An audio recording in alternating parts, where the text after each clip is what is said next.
Terima kasih teman-teman masih tetap setia bersama kami dalam channel Mencintai Indonesia.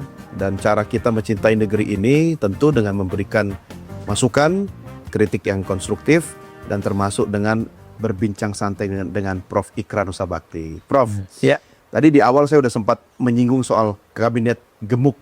ya, Dari awal kampanye kan sudah istilah gemoy itu kita dengar. betul. Ternyata waktu pelantikan kabinet, menteri-menteri, kabinetnya gemuk banget. Betul. Makin ke sini bukannya Makin nambah. fit, tapi makin besar Betul, gitu kan. betul. Saya bilang besar, Prof, nggak usah lihat saya gitu dong.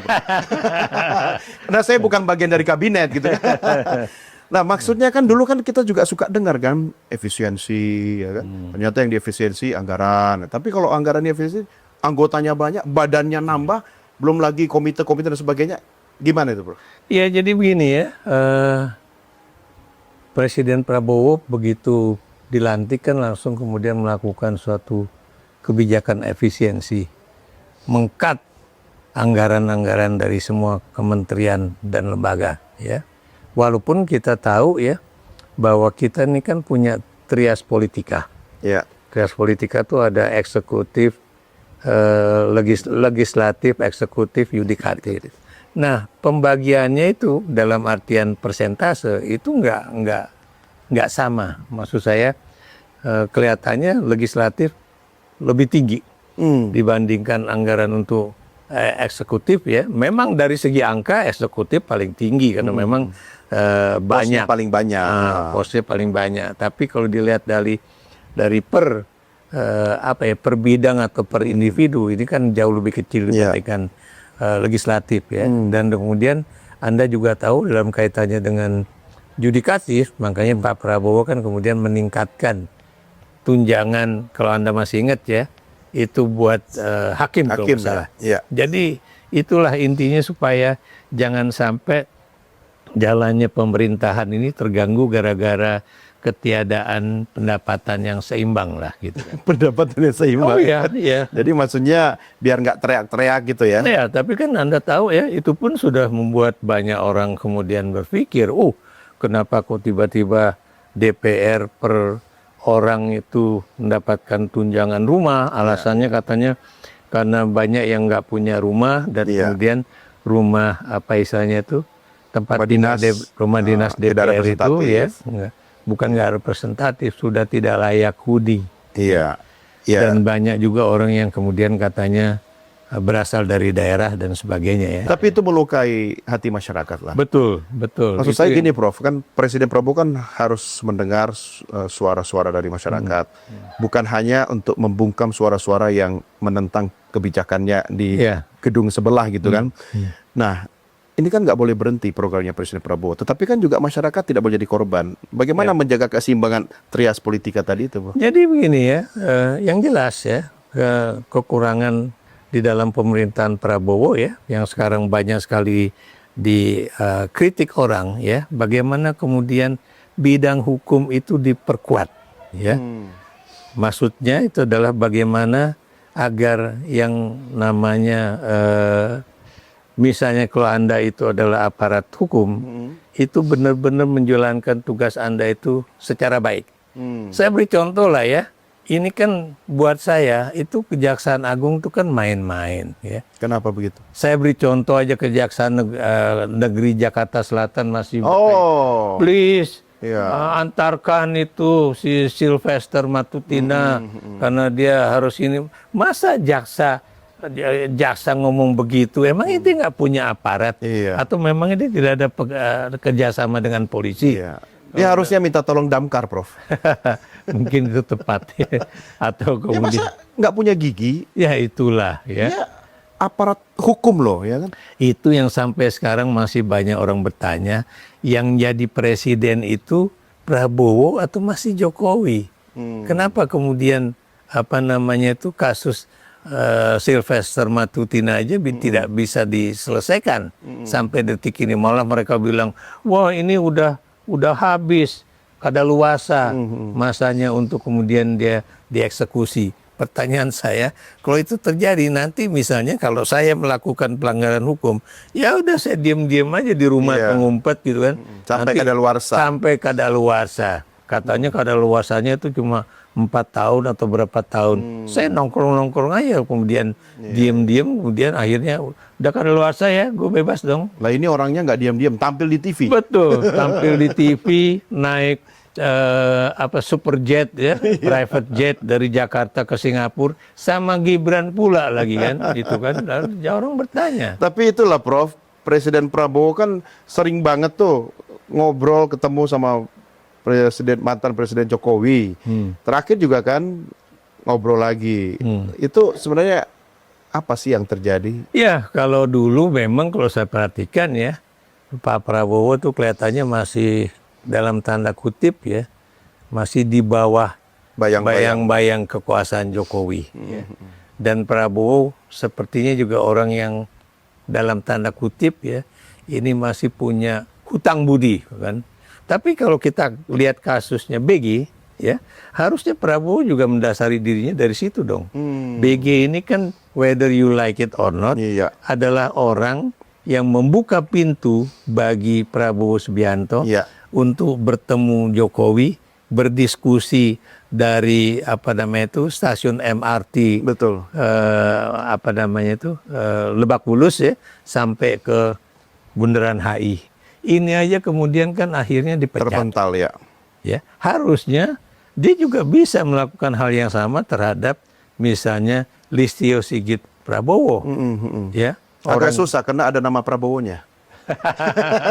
Karena sama-sama Prabowo. Kasar gitu. juga. Ya kalau buat saya ya itu harus ini ya, harus harus tegas lah ya. Kalau memang kemudian ini kan hasil dari parcok ataupun parpol yang dulu juga bermain sehingga pasangan Prabowo Gibran itu melesat, tadi Anda katakan 58%. Walaupun banyak orang mengatakan bahwa itu cuma 35%. Ya kan? Tapi yang ingin saya katakan ini aja lah, bahwa ini kan gara-gara kalau nggak dibantu Jokowi, kalau nggak dibantu parcok, Prabowo nggak mungkin jadi presiden. Forget it. Maksudnya 1 tahun udah cukup untuk balas jasa begitu? Ya. Dan dia juga harus ingat ya bagaimana dia pada pemilu 2019 juga kan. Maksud saya kan juga ada permainan-permainan yang sama yang udah diterapkan oleh Jokowi. Terus dan dia kalah. Nah, terus Wapres gimana Wapres? Kenapa? Wapres kita ini kan dikasih tugas sama Presiden untuk ngurusin Papua, dibentuk satu lembaga lagi. Ya di tengah soal efisiensi, tapi kan ini soal bagi-bagi kerjaan lah gitu kan. Nah itu Pak Prabowo ngasih tugas itu maksudnya kasih kesibukan atau untuk sebenarnya menjauh dari panggung politik nasional atau gimana ya? Gini, kan itu pada saat itu kan terjadi suatu perdebatan sengit. Apa nih peran dari seorang wakil presiden? Makanya kemudian ditaruhlah bahwa dia akan menangani Papua. Ya. Dan kalau bisa dia itu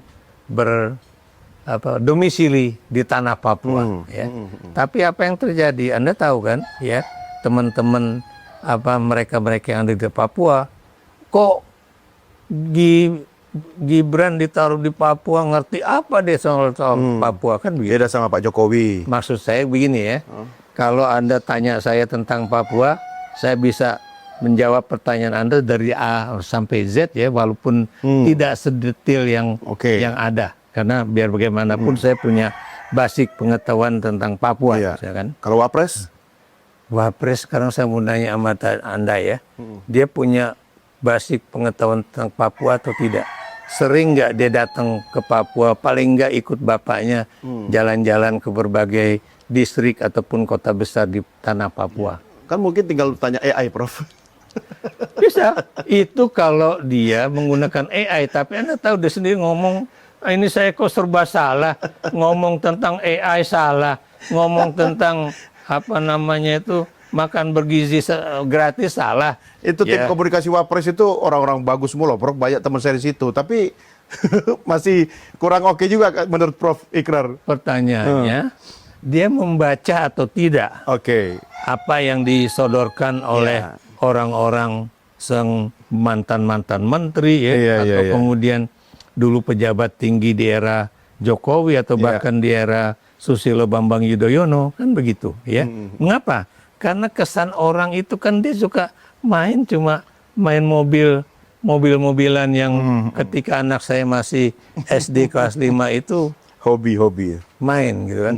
Dan Anda tahu ya, kesan masyarakat ketika dia menunjukkan di atas meja itu bukannya buku, tapi malah mobil-mobilan yang dulu mungkin anak Anda juga menggunakan itu, anak saya juga dulu gitu ya. Iya. Itu kan jadi gitu. Apakah kemudian ini? Apalagi kemudian salah seorang teman saya bilang, ini Gibran ini wapres terbaik dalam sejarah Republik. Nah, kemudian saya tahu yang ngomong itu. Oh, itu temannya Prof? Oh iya, teman gimana? Kalau wapres teman Prof nggak? Hah? Kalau wapresnya teman Prof? Nggak pernah saya ketemu dia. Kalau bapaknya? Bapaknya pernah berapa Temenan, kan? kali. Ya dulu iya. Sekarang Dulu, nggak? iya. Sekarang saya sudah boleh dikatakan mengubah make up pikiran saya tentang Jokowi dan juga Gibran dan juga Kaisang itu sejak kapan? Sejak ketika Jokowi itu rekayasa politik agar MK itu mengubah Ya. keputusannya dari yang tadinya nggak setuju dengan pengajuan perubahan umur calon presiden dan wakil presiden itu menjadi Kita sering berdiskusi soal itu, Prof ya.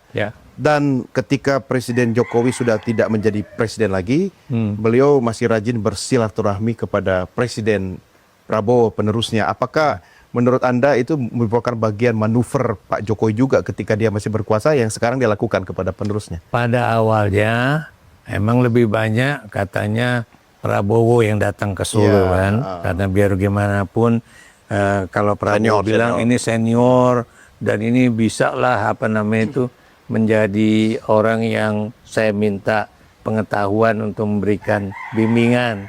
Tapi kan belakangan ini Anda tahu ya, kenapa kemudian sekarang Prabowo agak keras ya, kenapa permintaan yang terakhir itu agak sulit untuk bisa diterima. Yang mana?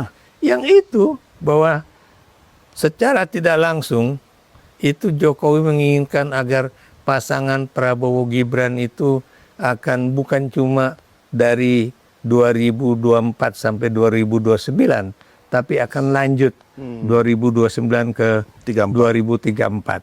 Itu buat saya unbelievable. Kenapa unbelievable ya?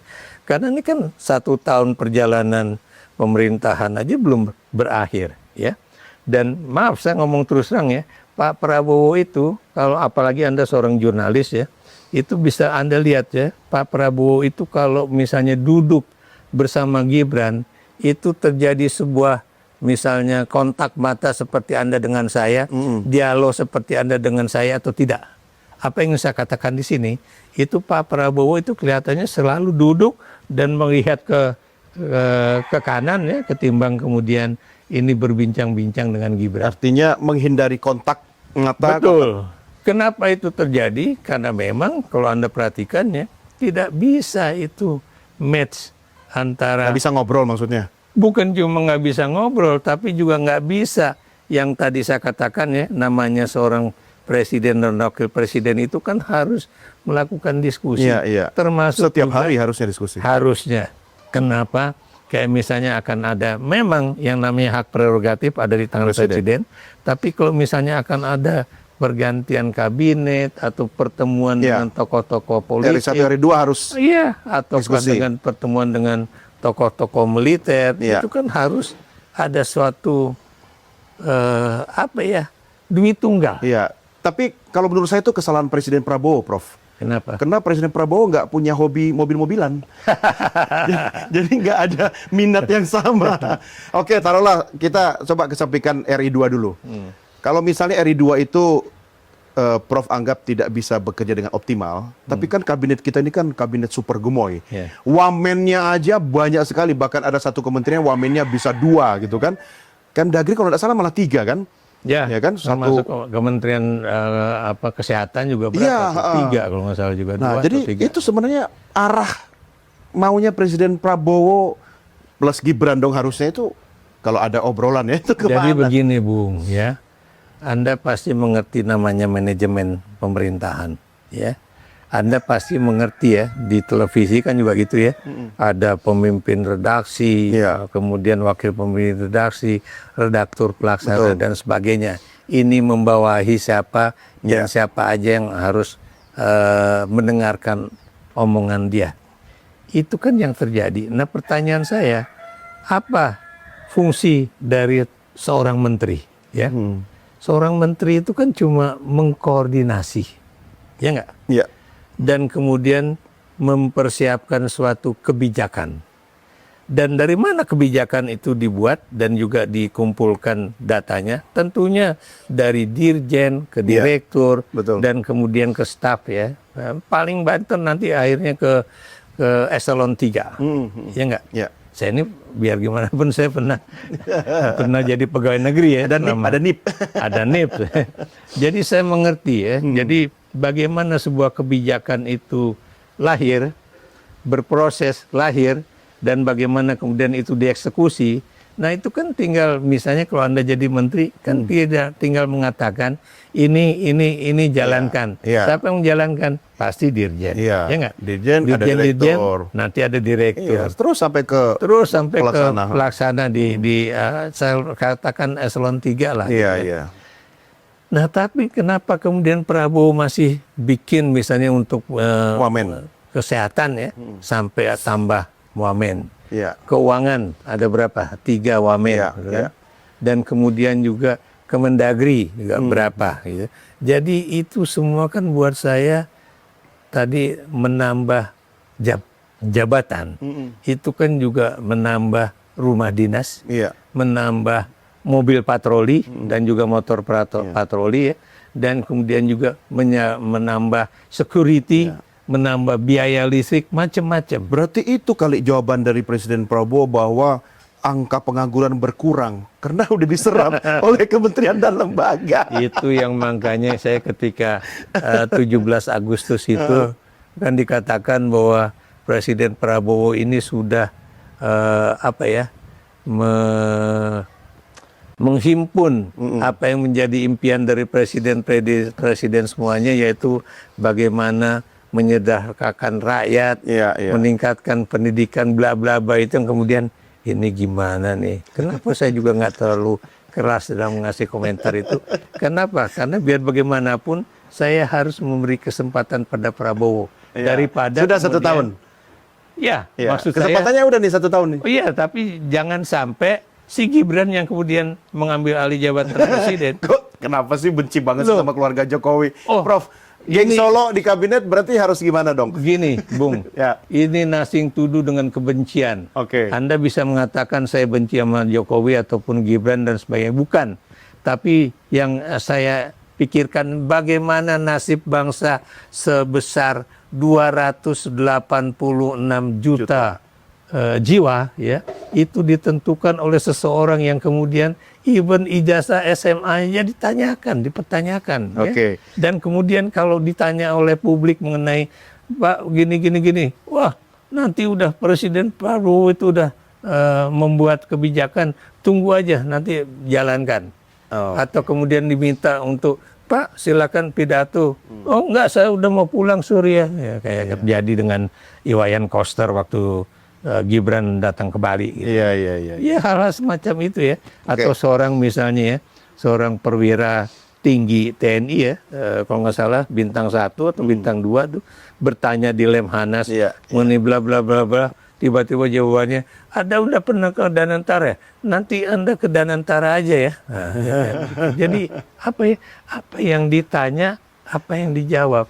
Apakah kita akan tetap mempertahankan wakil presiden seperti ini? Dan Anda tahu berapa biaya untuk seorang wakil presiden? Coba Anda ini wartawan ya, Anda harus melakukan investigatif Ya. reporting ya. Maksud saya diinvestigasi dulu berapa biaya untuk seorang wakil presiden. Iya. Rumah dinasnya yang di dekat Bappenas itu ya. Dan kemudian berapa biaya pengawalnya, Iya, perangkat protokolnya. Iya, berapa biaya untuk listriknya, airnya dan keluarga. sebagainya dan keluarganya ya. Iya. Ya semuanya itu harus dihitung ya. Tapi kalau bicara geng Solo itu maksudnya geng Solo yang di kabinet atau termasuk RI 2? Oh, kalau Anda bicara geng Solo ya masih dalam kabinet ya. Tapi Oke. kalau Anda bicara kabinet kan tentu saja termasuk RI2 karena dia adalah bagian dari kabinet. Ya udah. Jadi yang ingin saya katakan di sini, kalau tadi Anda tanya mengenai kenapa Jokowi masih suka ketemu Prabowo, Silaturahmi, Prof. karena anaknya adalah wakil presiden dan anaknya adalah yang paling bermasalah di Republik Indonesia ini. Oke, ini kata kuncinya. Ini. Prof, ngetes dulu, Prof. Kita sambung di segmen berikutnya ya. Jangan kemana-mana.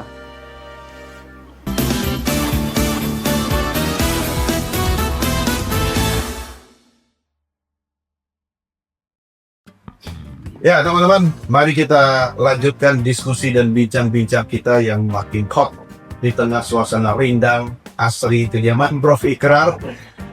Ternyata memang kalau punya hobi ya, Prof ya, pikiran lebih tenang, ya, lebih jernih. Mungkin menteri-menteri kita tuh harus punya hobi, Prof. Bukan hobinya untuk memikirkan gimana mengeruk APBN ya, Prof ya. Kalau Anda tanya itu, Anda tahu hobi saya waktu masih kecil di Biak, Gerian dari hapuskan Papua. Itu adalah jalan kaki ke hutan untuk nyari anggrek. Oh, wow, keren-keren ya. Makanya kenapa saya suka Pomasai, dengan Pokona. Iya. Karena memang saya bari dulu, saya memang tinggal di hutan. Iya, Jadi, kayaknya nyaman. Tapi ini juga jangan kemudian orang akan bilang, wah, tahun-tahun akan dupa semuanya itu. Ini bukan. Dari hasil saya sebagai produsen. Ini dari hasil saya ketika masih menjadi tinggi itu di Diki. Iya, iya. Ini buang ini dari waktu saya jadi misalnya research fellow di Kyoto University. Iya, 6 bulan saya di situ. iya. Gaji saya waktu itu di situ kalau dalam rupiah ya itu 60 juta. Wow. Saya pikir Prof diam-diam dari komisaris gimana gitu. Saya baru mau nanya kok. Dan Anda juga tadi harus ngomong terus terang ya. Ini juga rumah ini hasil dari security sector bom.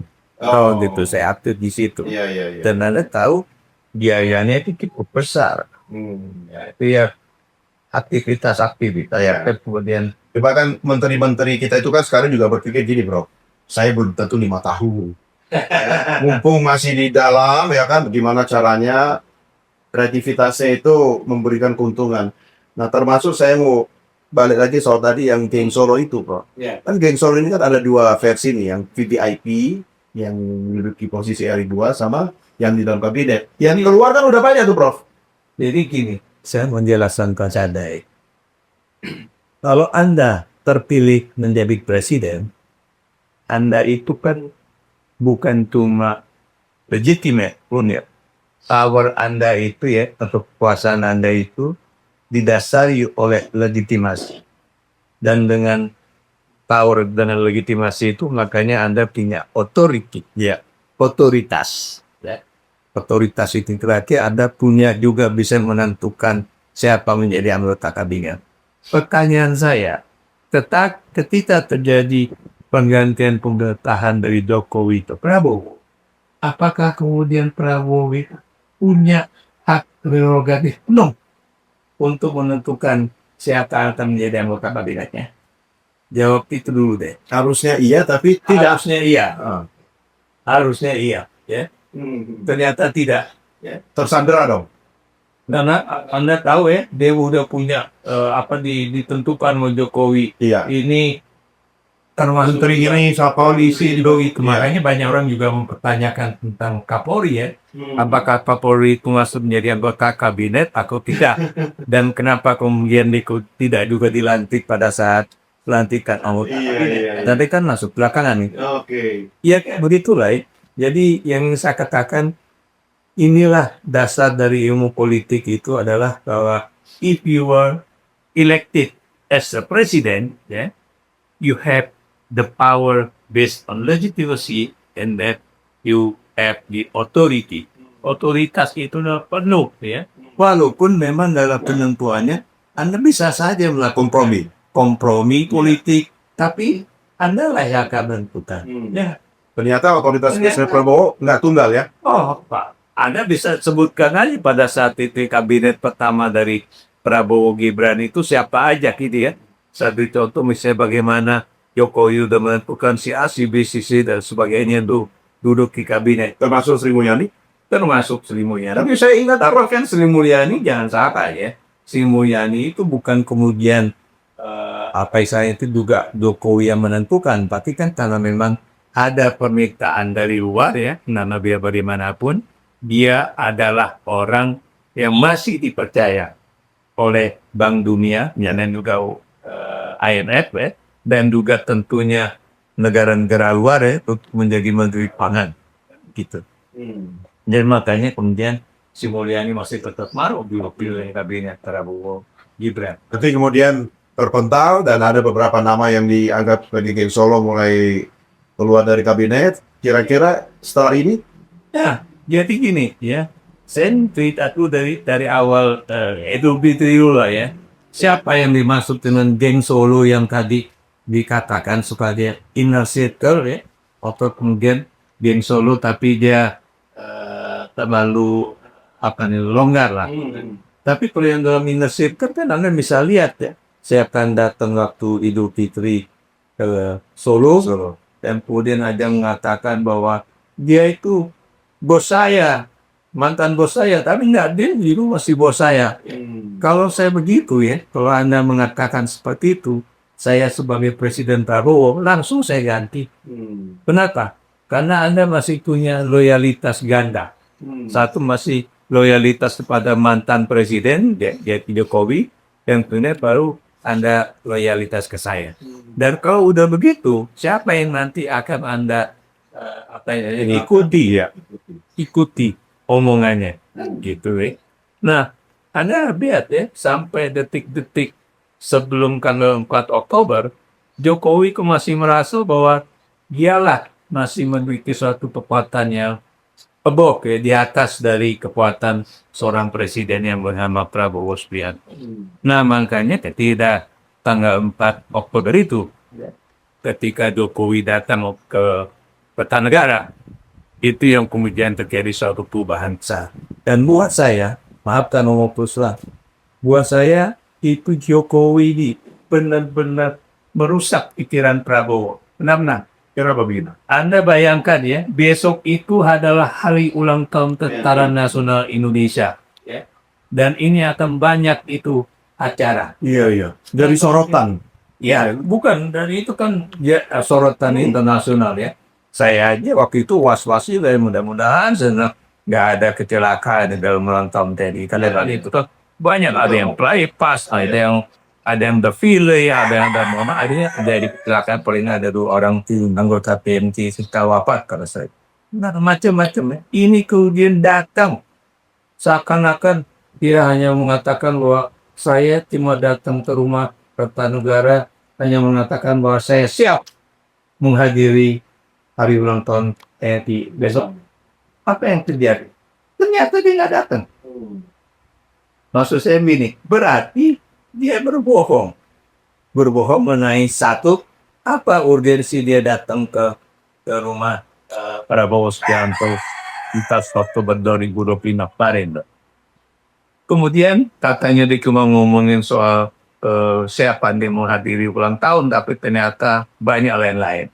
Dan kemudian kita juga tahu tidak sedikit kemudian analisis termasuk Yusuf saya yang kemudian mengisi bahwa saya ini udah berani mengatakan tidak. Oke. Ada. Artinya pada saat pertemuan itu ada yang disampaikan oleh Pak Jokowi kepada Pak Prabowo begitu, dia kemudian ditolak. Sehingga nggak jadi datang dong besoknya. Jadi gini ya, di dalam YouTube saya kan Anda lihat kan paling tidak ada 6 poin yang dibicarakan Prabowo dengan Pak Jokowi. Satu tentang ijazah, yang paling nggak Prabowo mengatakan nggak bisa lagi saya bantu Anda karena memang yang namanya baik Anda maupun anak Anda itu memang tidak punya ijazah yang seperti Anda katakan ya. Ya kayak itu Gibran tuh gila loh ya. Waktu dia sama wawancara sama Najwa Shihab ya. Dia tunjukkan kan, ini lihat nih foto nih ijazah nih saya tuh. Akhirnya sekarang kan dibongkar bahwa ini lehernya itu tempelan, dan foto yang dia megang ijazah itu ternyata kok tangan dia ada dua dan sebagainya dan Editan. sebagainya. Kemudian ada tulisan the son of the Presiden Republik Indonesia Joko Widodo, nggak taunya itu terjadi pada 2010 ya. Dan 2010 kan Jokowi masih wali kota Solo. Ya hal-hal sepanjang itulah akhirnya terbongkar ya. Jadi satu ya, kemudian persoalan korupsi, kolusi dan nepotisme, bahkan bukan cuma di keluarga Jokowi, tapi juga di oligarki ya, termasuk KSN. Anda tahu kebijakan Prabowo terakhir ya, bagaimana dia mencoret KSN khusus yang terkait dengan PIK 2 ya. Itu kan baru awal. Walaupun kita mudah-mudahan ini benar ya, jangan kemudian main-main gitu kan. Kemudian apalagi ya, macam-macam ya. Kemudian bagaimana yang namanya BUMN juga mau dibersihkan gitu kan. Iya. Kalau mau bersihkan berarti nanti semua orang Jokowi, Geng Solo. geng Solo yang masuk ke sebagai komisaris di BUMN itu pada era Erick Thohir pasti akan dibersihkan. Termasuk Erick Thohir nggak? Erick Thohir mungkin dia akan mundur, apalagi dia kemarin kita tim nasional kita akhirnya nggak masuk ke Piala Dunia ya. Berarti Prof, kira-kira dalam waktu dekat ini ada reshuffle nggak? Saya berharap pada tanggal 20 Oktober yang peringatan beberapa hari ini 1 tahun. peringatan 1 tahun pemerintahan Prabowo Gibran, mudah-mudahan apa yang dikatakan oleh teman saya Rocky Gerung bisa menjadi kenyataan. Selama ini kan Rocky selalu mengatakan, pokoknya kalau gue ngomong sesuatu tuh pasti akan terjadi. Mudah-mudahan ya. Walaupun Rocky mengatakan bukan reshuffle, tapi akan ada suatu pergantian besar-besaran di kabinet.